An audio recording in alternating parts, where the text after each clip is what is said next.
ঝাড়গ্রামের সরকারি জমি বিক্রির অভিযোগে পুলিশের হাতে গ্রেপ্তার এক যুবক। ঝাড়গ্রাম শহরের সত্যবানপল্লী এলাকায় একলব্য মডেল স্কুলের সামনে সরকারি হোর্ডিং থাকা সত্ত্বেও দীর্ঘদিন যাবৎ এই জমি দখল করে বিক্রি করা হচ্ছিল। তা সত্ত্বেও হয়নি কোনো ব্যবস্থা। তবে এই জমি নিয়ে কোনো আইনি পদক্ষেপ গ্রহণ করেনি প্রশাসন। এর আগেও বিভিন্ন সময় সরকারি জমি দখল করে বিক্রি করা হয়েছে, প্রশাসন কোনো ব্যবস্থা নেয়নি।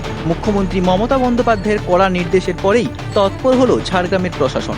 উল্লেখ্য, জমির পাশে হোর্ডিংয়ে পরিষ্কার উল্লেখ রয়েছে এই জমি পুরোপুরিভাবে সরকারি, কোনোভাবেই কেউ ব্যবহার বা বেচাকেনা করতে পারবে না। সেই নির্দেশ অমান্য করে এই জমি বিক্রি করার অপরাধে এক যুবককে ঝাড়গ্রামের একলব্য এলাকা থেকে গ্রেপ্তার করল ঝাড়গ্রাম থানার পুলিশ। এর আগেও বহুবার এই জমি সংক্রান্ত বিষয় নিয়ে বিরোধ হচ্ছিল, কিন্তু মুখ্যমন্ত্রীর কড়া বার্তার পরেই টনক নড়ল প্রশাসনের।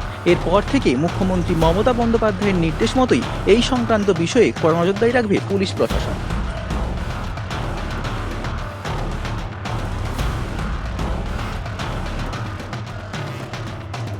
আমি আছি ওই 2017 থেকে। 2017 থেকে? এটা সরকারি ল্যান্ড তো? জানি না আমরা। কার কাছ থেকে নিয়েছেন? ফকির খান। হ্যাঁ, ফকির খান। সে কে? ও মানে ওইখানে ওরই জায়গা আর কি। ও আমরাকে একটা দান হিসাবে আর দিয়েছিল। কিছুতে লিখে দিয়েছে? না না না না।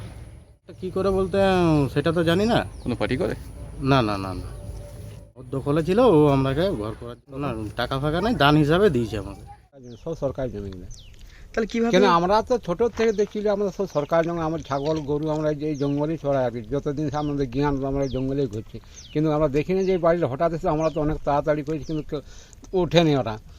এই দিন পরে আমরা যখন তাড়াতে পুলিশের লোক না, পুলিশের লোক বলে না তাড়াতে হবে না, আমরা দেখে নেবো। আর যেগুলো বিক্রি করছে মানে এদের নেতারা বিক্রি করছে। এরা নেতা লোক আছে, এরা নেতা লোক বিক্রি করছে, যার কাছে পয়সা নিচ্ছে, পয়সা নিয়ে বসবাস করতে দিচ্ছে।